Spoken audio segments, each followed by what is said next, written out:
So I'm just going to start the session. There's no need for a long talk, I think, but I can, restate the rules if you want to. Okay, so let's start by getting to know the teams. There is Çayeli Sciences High School in the picture.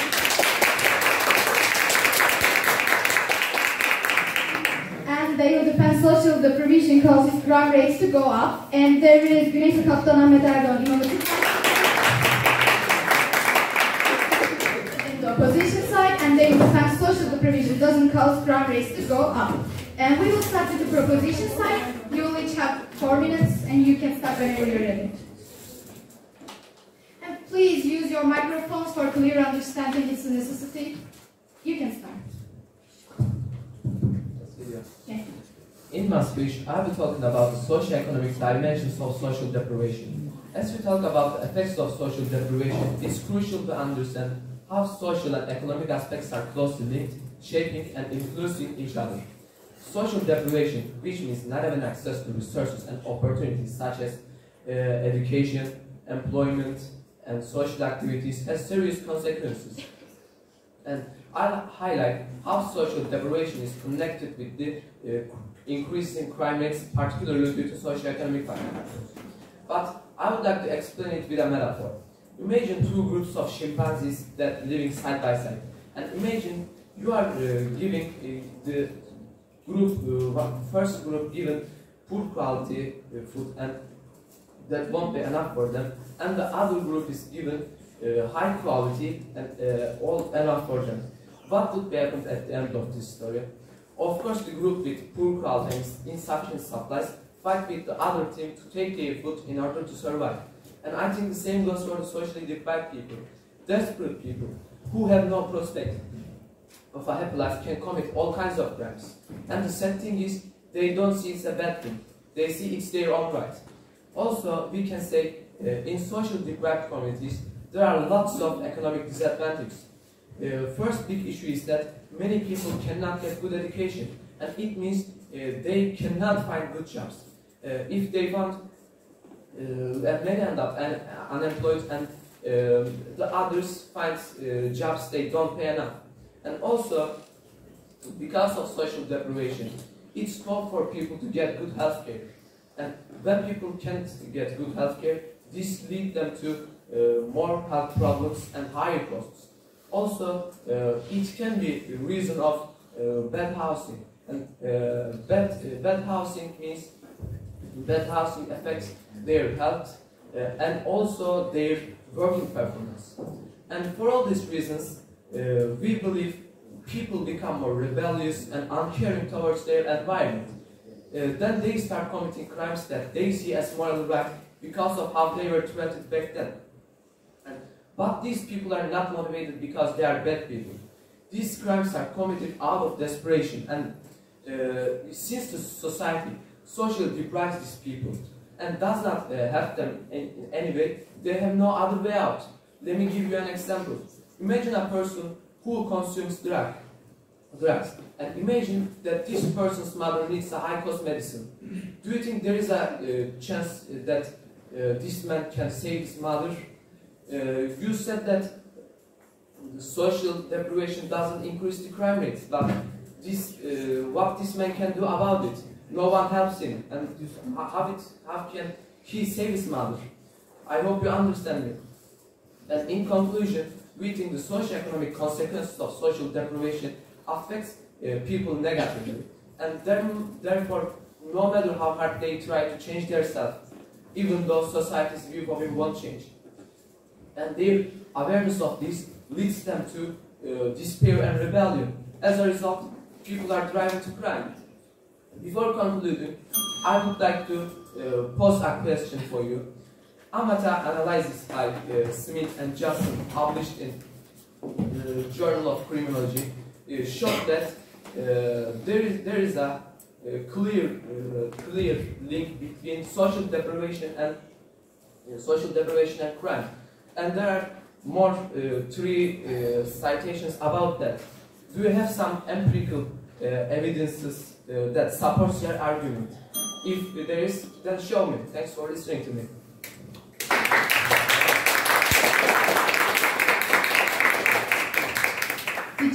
question. So we can continue with the second debater. Ladies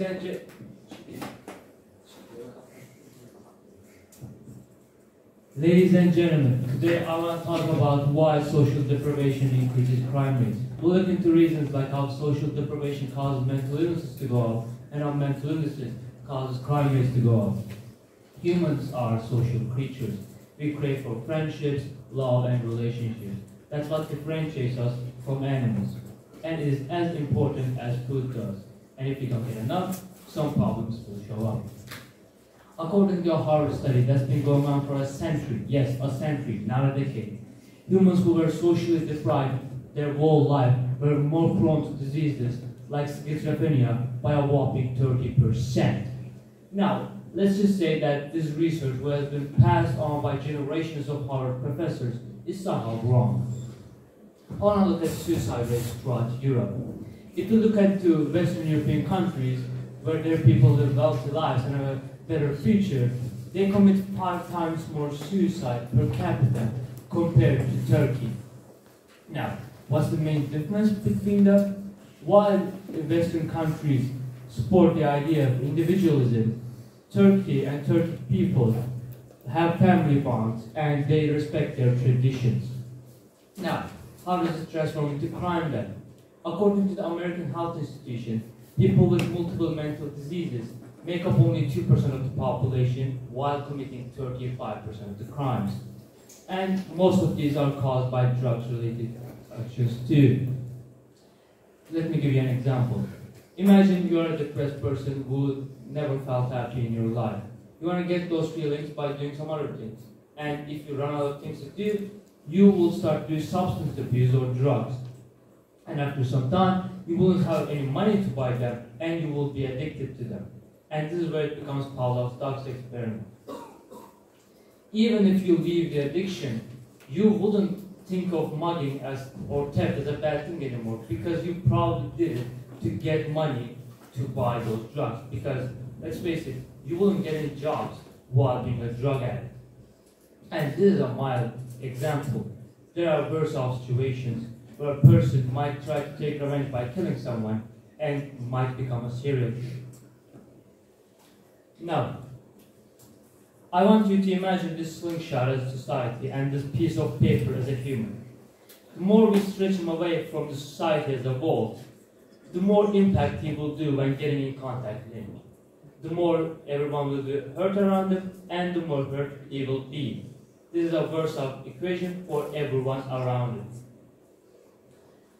Now, in conclusion, humans shouldn't be far too stretched from society because it can lead to higher crime rates as a whole. As a vice president said, humans are like candles. Long or short, even if we are long or short candles, it doesn't matter because if we are not near each other, fire will run out. Now, I want to ask you 2 different questions. My first question is, can you say that mental illnesses and social deprivation does not have any links between them, even though one of the most longest-lasting researches done by countless Harvard professors says otherwise? And my second question is, can you say that people with mental illnesses do not do more crime, when in reality institutions like American Health Institution says they are, even though they are 2% of the population, they commit 35% of the crimes? Thank you for listening.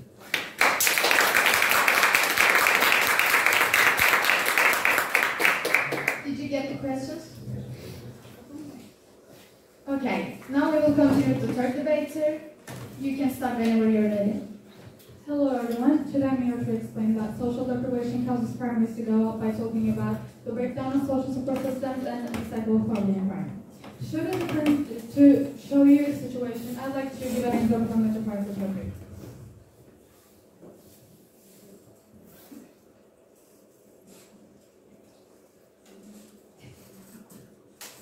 As you can see here, there's a white paint and there's a black paint here, and this white paint represents the society, individuals, a community. And this black paint represents some problems we face, such as deprivation or anxiety anxiety. Now, if we imagine that an individual from here will experience social deprivation, I'll just put it straight here.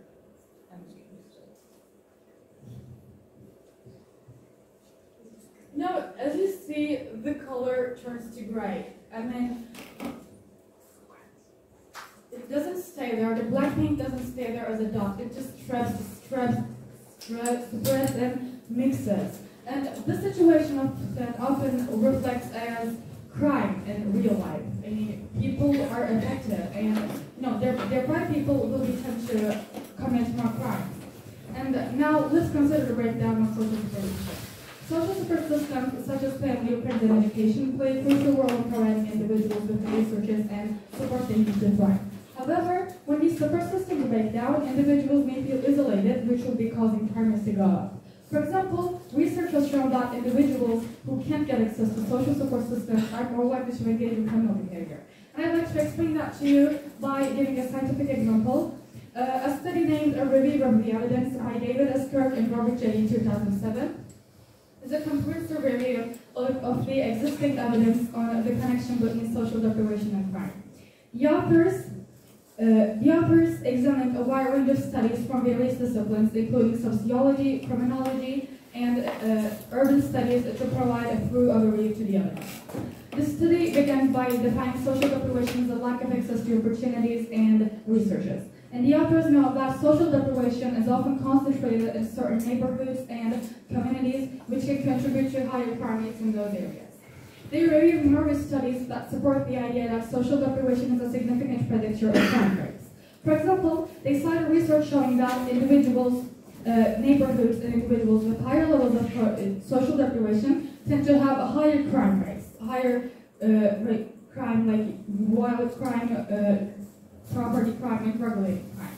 And they also discussed studies that have found a link between social deprivation and specific types of crime, such as burglary, robbery, and assault. And overall, the authors conclude that there is strong evidence to support the idea that social deprivation can contribute to higher crime rates. Next, let's think about the effect poverty can have on crime and deprivation. Research has shown that deprived individuals who grow up in poverty are more likely to engage in criminal behavior. And this situation can be due to lack of access to quality education, limited job opportunities, or exposure to crime and violence in their areas. And all these situations will bring about social deprivation, which can contribute to higher crime rates. And it's clear that social deprivation causes crime rates to go up, but I'd like to show an example and make it more clear. Ted Bundy is a serial killer, you probably all know. He experienced significant emotional turmoil and deprivation, including feelings of abandonment and confusion about his paternity. And feeling abandonment, experiencing abandonment, which causes deprivation, will trigger crime. I would like to ask a few questions to you. Can you provide examples of communities with high levels of deprivation, but also with low levels of crime rates? And the second one is, if social deprivation doesn't cause crime rates to go up, then why do studies constantly find that social deprivation causes crime rates to go up and people leave, Did you get the both questions? Okay. Can you repeat the questions? What? Yes. What can I guess? Can you provide examples of communities with high levels of crime rates, high levels of deprivation, but with low levels of crime rates?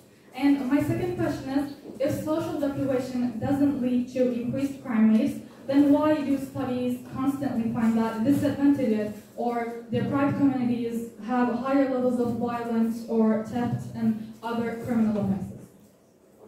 Okay.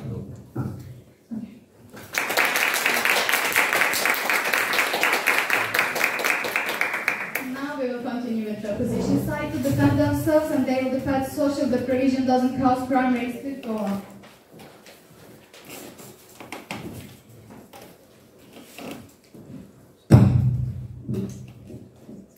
Is this clear for everyone?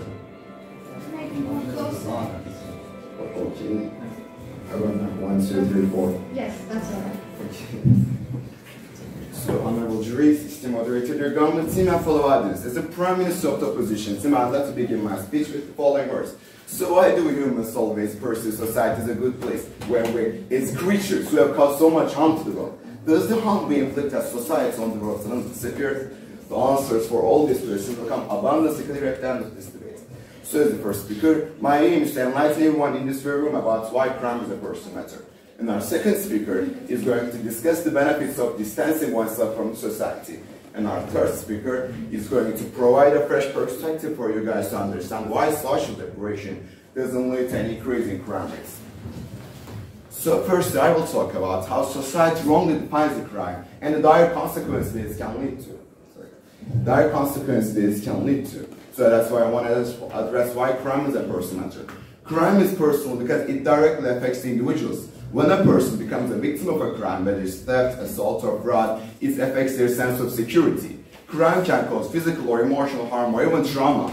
Furthermore, because crime is personal, it's undeniable that perpetrators often target individuals based on personal motives and grievances. That's why crime is a personal matter. But in today's world, crime is often viewed as a social issue. If an action is only considered as a crime if society condemns it, if society doesn't believe that this action is not against its group feelings, then it's definitely not considered a crime. And this threat has potential for has a threat potential for humanity because society is free to decide what constitutes a crime. It has the ability to not even consider killing innocent people as crime. And we shouldn't forget that this threat has occurred in world history as well. Additionally, I want to remind you of the consequences of defining the crime as a social phenomenon and the human tragedy that arises after merging with a bad society. So with your permission, let's take a small journey to the state of New Mexico in America about 8 years ago. So New Mexico is America's one of the most crime-ridden states, and it is also one of the most bloodiest events in human history began. The Manhattan Project I'm talking about. The project, which began in 1942 under the leadership of Dr. Gerald Oppenheimer, was an event where a community of scientists and their families built a bomb that would kill hundreds of thousands of people. Oppenheimer, despite causing deaths of those people, was hailed as a hero for nearly 10 years after the explosion in Japan. Imagine working on building a bomb that would kill hundreds of thousands of people, destroying nature and countless other living beings, and then being celebrated as a hero. Hold on that, we haven't even come to the most terrifying part yet. Now, imagine being a young scientist living in America at that time, burning with passion for science. And the society that you're in declares someone a hero who caused the deaths of more than 200,000 of people. What I mean is this. If you want to be remembered as a hero and are looking for a way to do so, you can kill hundreds of thousands of people as a hit by using science. So, in conclusion, considering the social and personal dimensions of crime, I want to emphasize the importance of evaluating society's definition of crime. Crime is just not a legal term. It's also a phenomenon that deeply affects individuals. Therefore, when defining a crime, we should adopt an objective approach based on justice and human values, not social norms. So as a society, we must address crime not only as a social issue, but also with an individual responsibility and justice. If we don't make this change just like we've seen over the past 8 years, we will continue to commemorate those who kill innocent people as heroes and support all innocent people's murders. Thanks. Do you have any questions of the team? Well, yes. So my question is, what else can you see in the eyes of a young scientist who wants to be hailed as a hero for like Oppenheimer, other than a love for killing? Okay. Did you get the question? Okay, now we'll continue with the second question.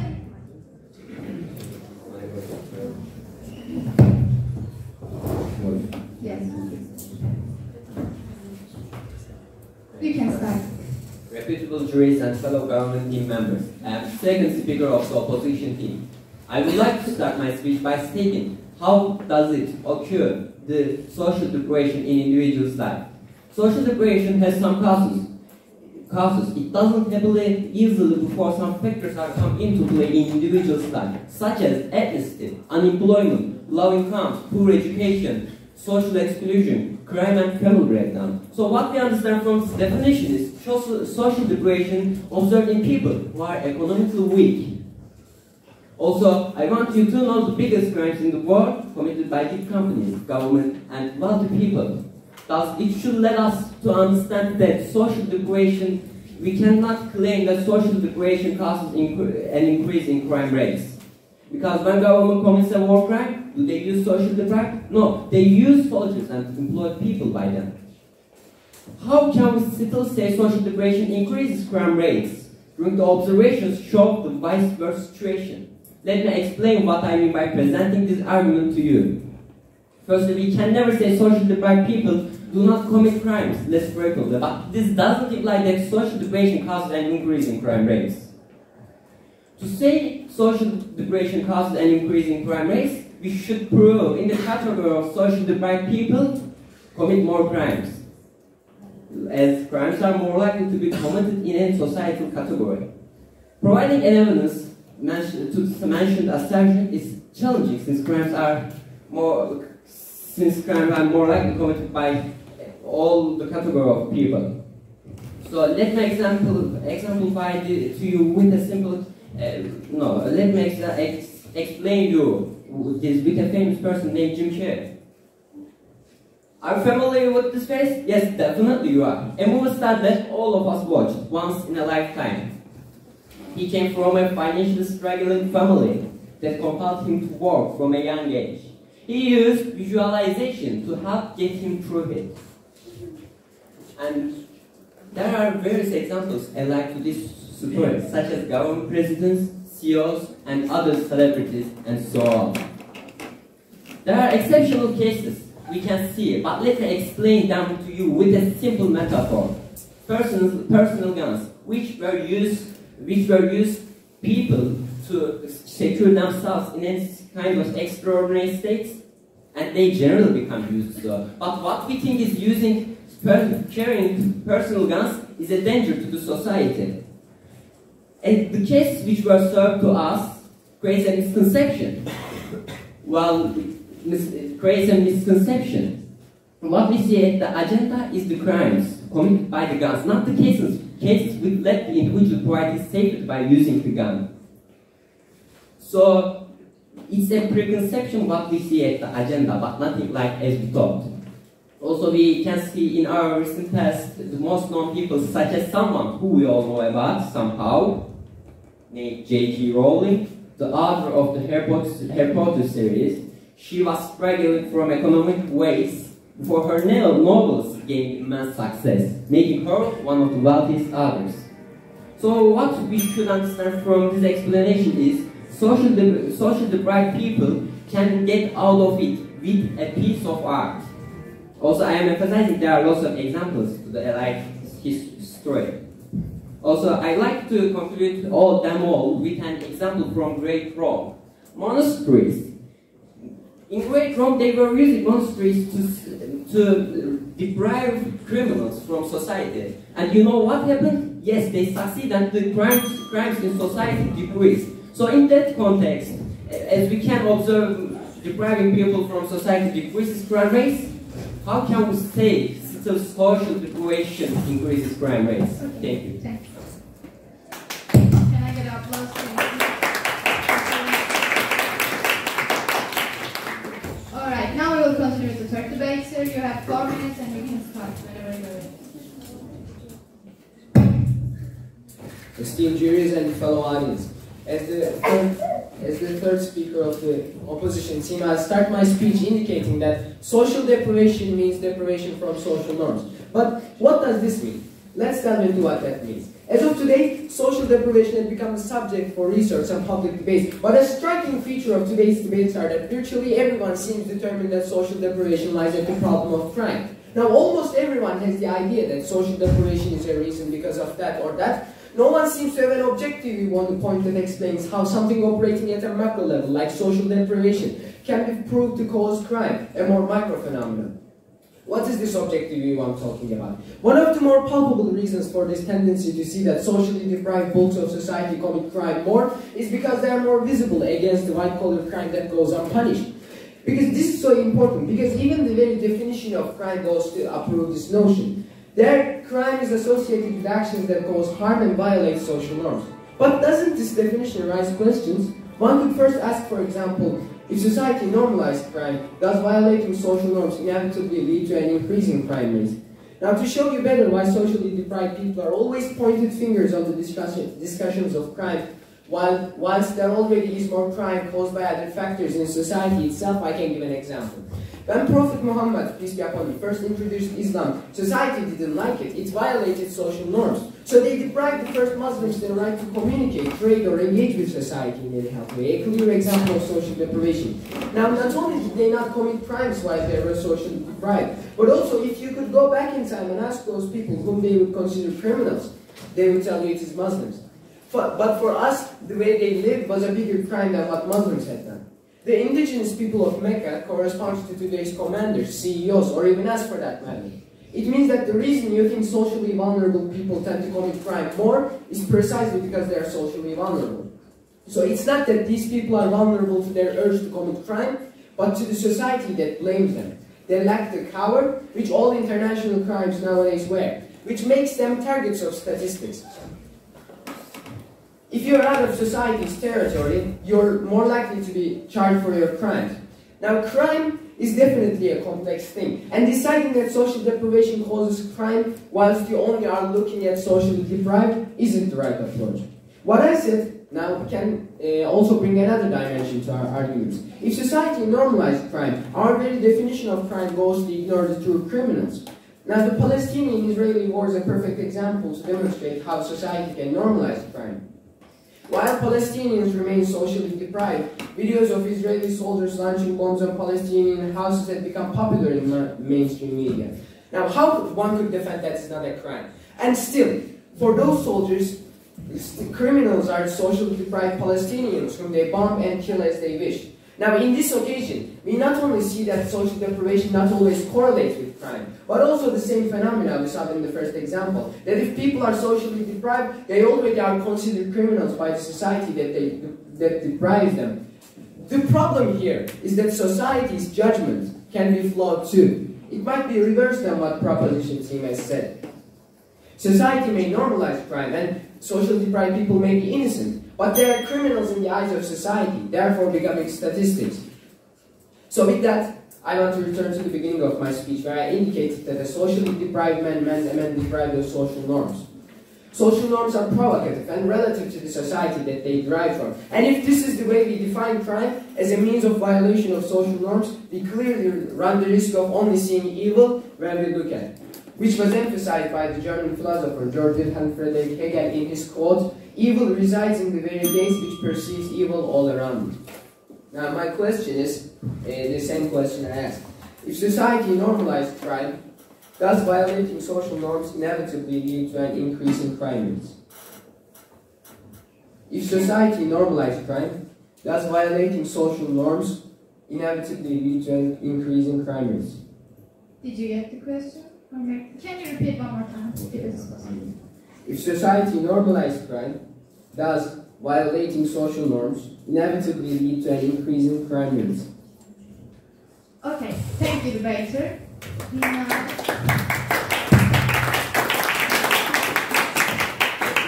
Now they will back to proposition side to defend themselves. Now you cannot ask questions but answer them, and you have 3 minutes each. You can start. Doesn't matter.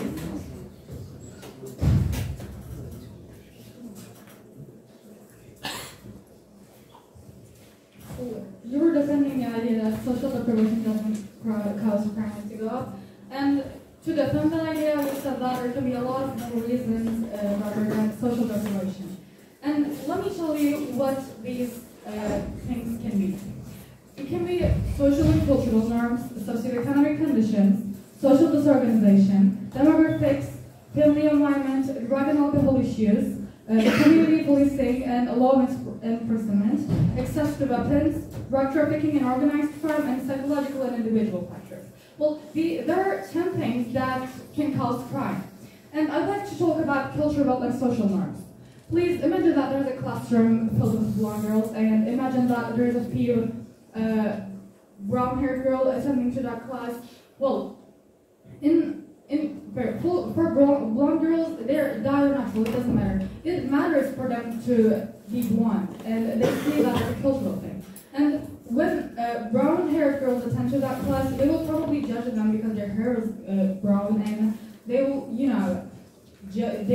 say judge them until they dye their hair to blonde again. And this is a cultural thing. And if they don't dye their hair to blonde, they will not be getting access to having conversation with those blonde girls. I mean, the high population of the class, and that can cause reprobation. It looks like a simple thing. I just wanted to explain to you in a simple way, but that actually can cause reprobation.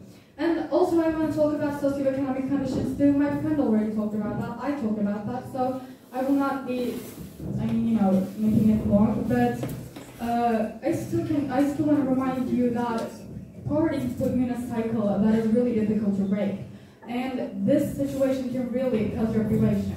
And I also want to talk about family environment. Well, if your family is economically and psychologically in a good state, then you will probably not live deprivation or something. But if they are, there's a higher chance of living deprivation, and this is connected to deprivation.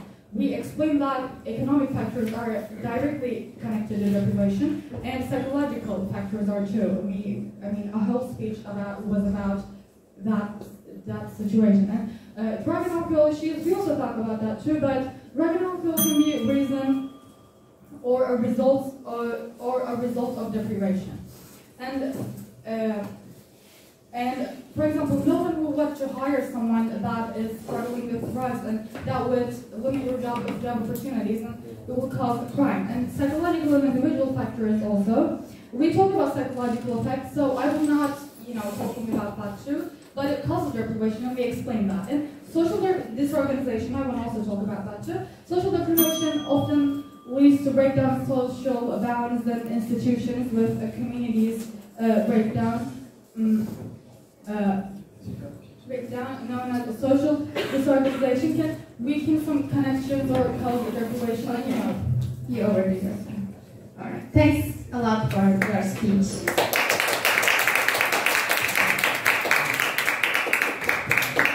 Now, second debater may speak. First of all, I would like to say that your social deprivation definition is wrong. Social deprivation is not the thing what you said. Social deprivation is not having access to resources and opportunities. And also, thanks to second speaker, you make everything easier for me. You said some things such as having bad education, having other things, and these are the consequences of social deprivation. If you have not good education, yes, it's the consequences of social deprivation, because these guys are economically in bad place, and there are a lot of things. And also, as you can see, there is a graph, and this graph, there are 3 columns, and all of these columns represent something.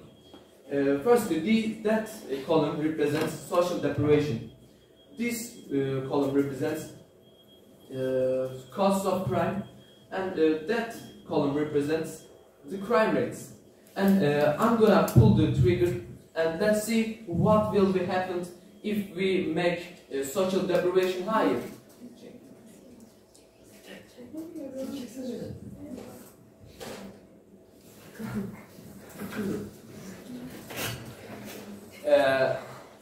Imagine all of these became higher, and as you can see right there, when you make social deprivation higher, all of these things became higher. I would like to give some examples. Imagine, yes, there are some other factors that makes crime, that causes crime, but you said that there are a lot of reasons, such as education, poverty, economic status, and these are the consequences of social deprivation. We are trying to say social deprivations causes are consequences are the reasons of crime, and this is the thing you cannot understand. And we have shown that with that also with our speech, we showed that these consequences make everything higher. And additionally, I would like to give some examples. All of these factors are leveled high in. Or look at the favelas in Brazil.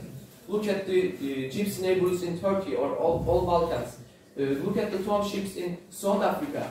These guys are, these people are socially deprived, and then in these places, the crime rates are too high, and you cannot give the places that these factors, one of these factors are low and the other one is high. I hope you understand me everything. Thanks for watching.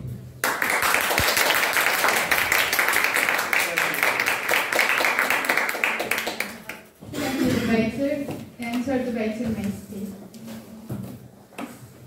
First off, you have said that Oppenheimer was actually not a hero, but a villain because of what he did at the Manhattan Project. But let me remind you that Japanese Empire was doing horrible crimes like the rape of Nanjing and multiple genocides on the Chinese soil. So, even if the nukes were thrown and an invasion was tried at Japan, that would be more lives gone than the nukes altogether. So, actually, he saved more lives. And if someone idealizes Oppenheimer, they might think that, you know, we need to kill maybe 1,000 people to save the world from getting a disease, you know, like COVID.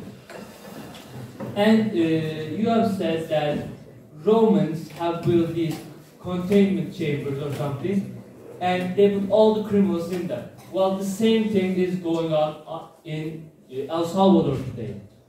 They put all the people who were, I don't remember the specifics, but they put 2% of the world population in prison. So there was a lot of innocent people in there, but they went in there. Even though the crime rates have lowered, a lot of innocent people went in those chambers altogether. And you have said that while social deprivation may be one of the causes, it is not the main cause. But let me remind you, social deprivation is the main cause because in gypsy neighborhoods, as you have said, they are socially isolated from everyone else. And when a cameraman got in there and said, "Will you rob me?" he said, "If your camera was turned off, I wouldn't." So let that remind you. You have said that Israelis are committing war crimes and they are not punished for it. But there is a thing called the Geneva Convention which makes rules for war itself. And most of these countries will get judged and other things by together. So if you try to leave a country, everyone else will condemn you or even declare war at you.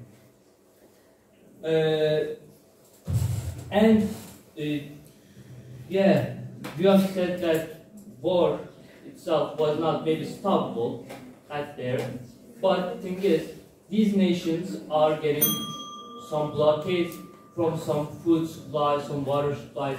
Yeah, but they're actually going to pay the price altogether. So maybe companies may be doing crimes, but altogether, people are doing more crimes too. Thank you for listening.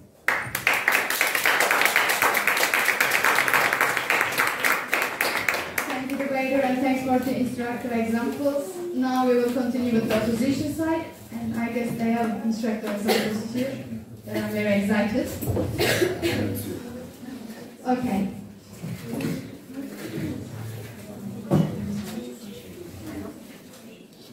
And please use your microphone closely if it is possible. And you have 3 minutes. 1, 2, 3. Okay. So, honorable juries, esteemed moderator, dear government team, and fellow audience. So, firstly, in my second speech, I'm going to show you a metaphor about, is a counter metaphor about your chimpanzee example and also your rock example about social deprivation. And also about the Oppenheimer thing. As the premise of the opposition team, I don't see this reason enough to kill all those more than 200,000 people at the sudden time, and also destroying our nature, killing millions of those creatures is not enough reason for this. And about my metaphor, so to make this like more realistic, I'm going to use these pieces of papers. So this piece of paper is going to symbolize a group of friends. It includes 4 friends, okay?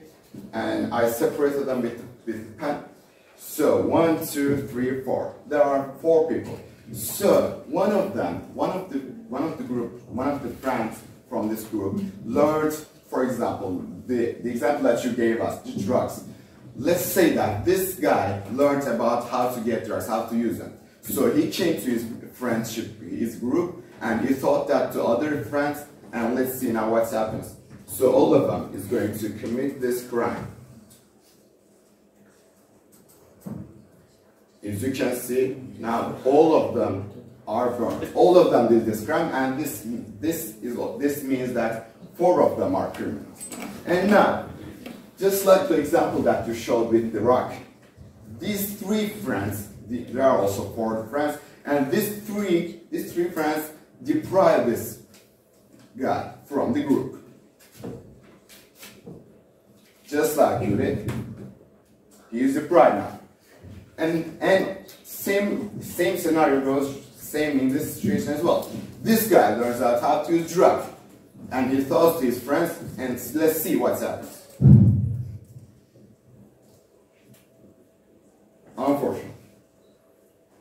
Now 3 people are criminals. That guy who was socially deprived, is he a criminal? No. Why? Because he is socially deprived. He didn't commit this crime, but his friends did. If he wasn't a socially deprived person, he would also commit this crime as well. And it was a counter argument. It was a counter metaphor, let's say, for all your examples. Thanks.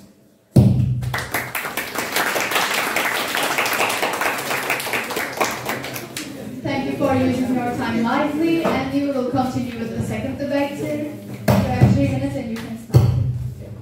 I want to specify first that there are lots of misconceptions by the government team about our arguments, because when I want to say that when I mentioned monasteries, I didn't make a metaphor similar with jails in present state. Firstly, this is funny that they said that actually in El Salvador currently it's happening, but it doesn't happen because the judgment is not the same as the old days right now. So also I want to dig some arguments that have presented to us about socio-economic dimension, education activities blocked. Well, actually, when a person has no education opportunity that provided him by the government, what they do, they don't go and just commit crime. No, definitely they don't do that. They do something to prove, something to fill the gap. What is the gap in them, in themselves? The gap is they are uneducated. They have no money. They have nothing to do. But this is something opposite of human nature. Human beings need to become busy with something. So they try to find out something to do, and this is definitely not drugs. Because when we observe this, the drug dealers, most of them, I can't say a percentage, but I know most of them in the society itself, not out of the society, trying to negotiate with people to sell them the drugs, but they are in the society.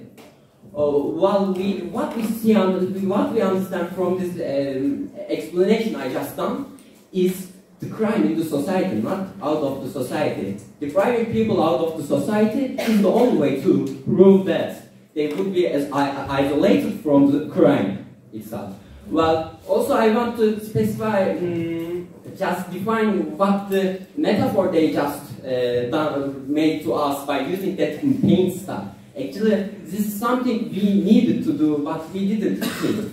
Well, it's something. When you think the white paint and black paint, well, white paint is the human itself. Because when you're born, you don't born with the will of crime, committing crime. The baby or the little child doesn't have the will of committing a crime. Instead, they have the will of being creature. So how can they be creature in a bad society? Actually, the person is the white paint, and the society is the black paint. Well, when you put the white paint in the black paint, it turns out a gray paint, that it got actually affected from society and committed some crimes. That's definitely was ridiculous the metaphor they done. So also I quote a lot of misconceptions. They have roots in our arguments, but I have no time to mention about them. But I believe that I mentioned enough. Thank you. Thank you, debate.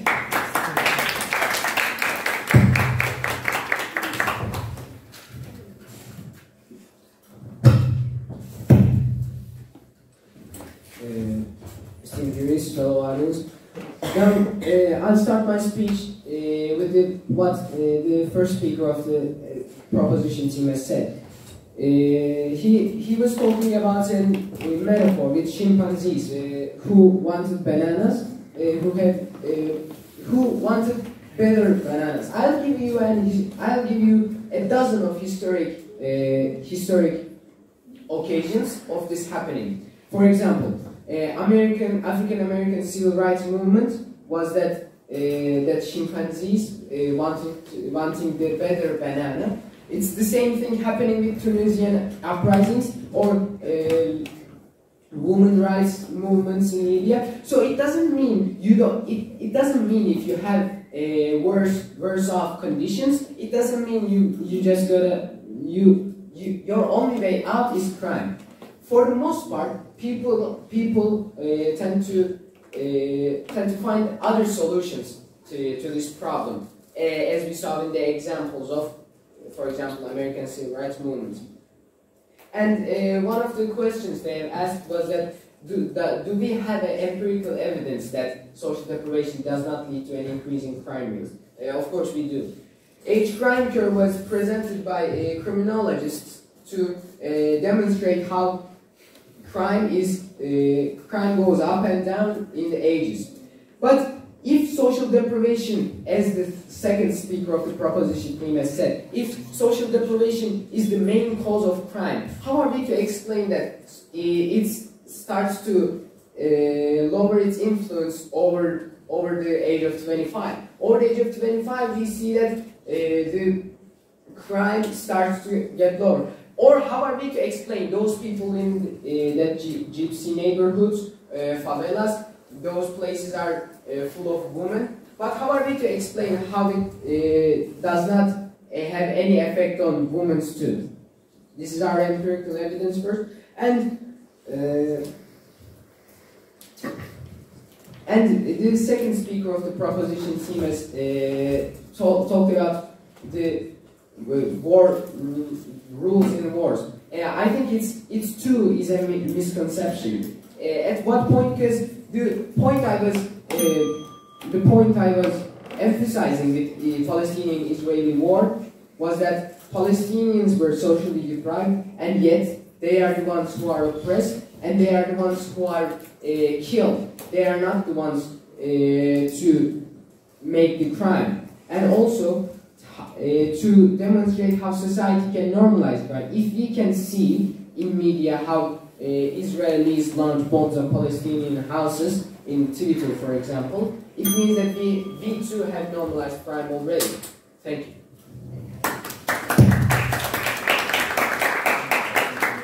Thank you, debater. Now we will continue with the third part of our debate. President of your school, please speak and summarize the whole thing for us.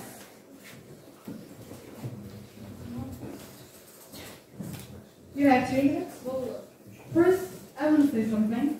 I'm sorry to hear that you referred to or arguments such as like funny or ridiculous. However, in a formal debate like one we're currently engaged in, it's more constructive to focus on defending your argument against us rather than resorting or labeling or dismissive language.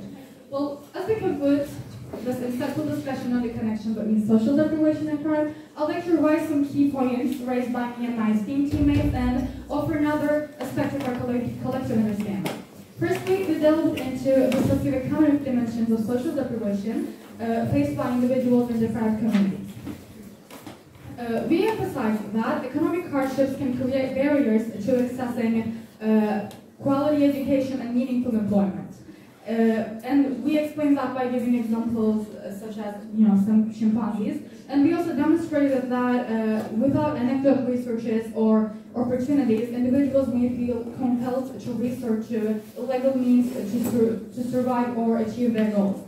Next, we explored the profound impact on mental health challenges in the context of deprivation. We emphasized the fact that even though other factors play a role, the main factor is social deprivation. And we showed that by giving example of a research that has been going for a century. And at the end of our speech, we talked about the breakdown of social support systems and the cycle of poverty and crime. And we also gave scientific evidence to support our ideas. And we showed that individuals who are not able to get support are more likely to engage in criminal behavior. And to sum up everything, we talked about the socioeconomic factors, mental health illnesses, psychological difficulties, and the breakdown of social support systems and the cycle of poverty and crime.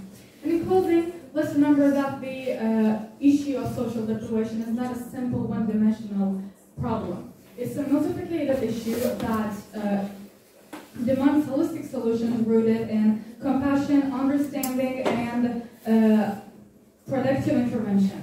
By addressing economic disparities, mental health, well-being, and socioeconomic conditions, we can work towards creating a more equitable and safer place for all of us. Thank you for your attention.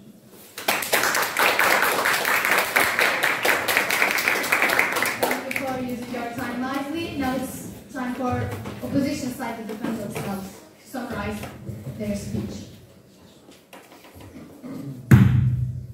Esteemed juniors, fellow audience, as the third speaker of the opposition team, I'll try to summarize my team's arguments as well as proving to you why we have to win this debate. Well, it's simple enough because what proposition team has said from the beginning of their speech was that most of the proposition team talked about social deprivation and its negative effects, like poor housing, poor education, and all this stuff. But they haven't, I think, gave enough evidence on how to put social deprivation as the main cause of crime, which we see crime as a personal matter. Our first speaker has emphasized how if society normalized crime, and if society is to condemn something as a crime, how it can lead to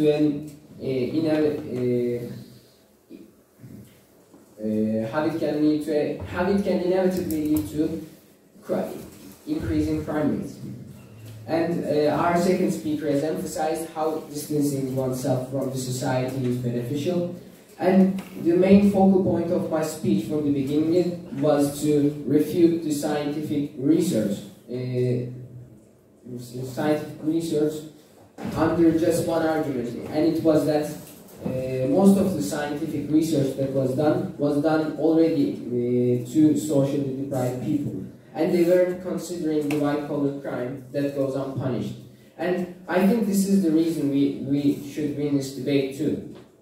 From the beginning of our speech, we always emphasized what was more crucial and what was the big aspect of this topic.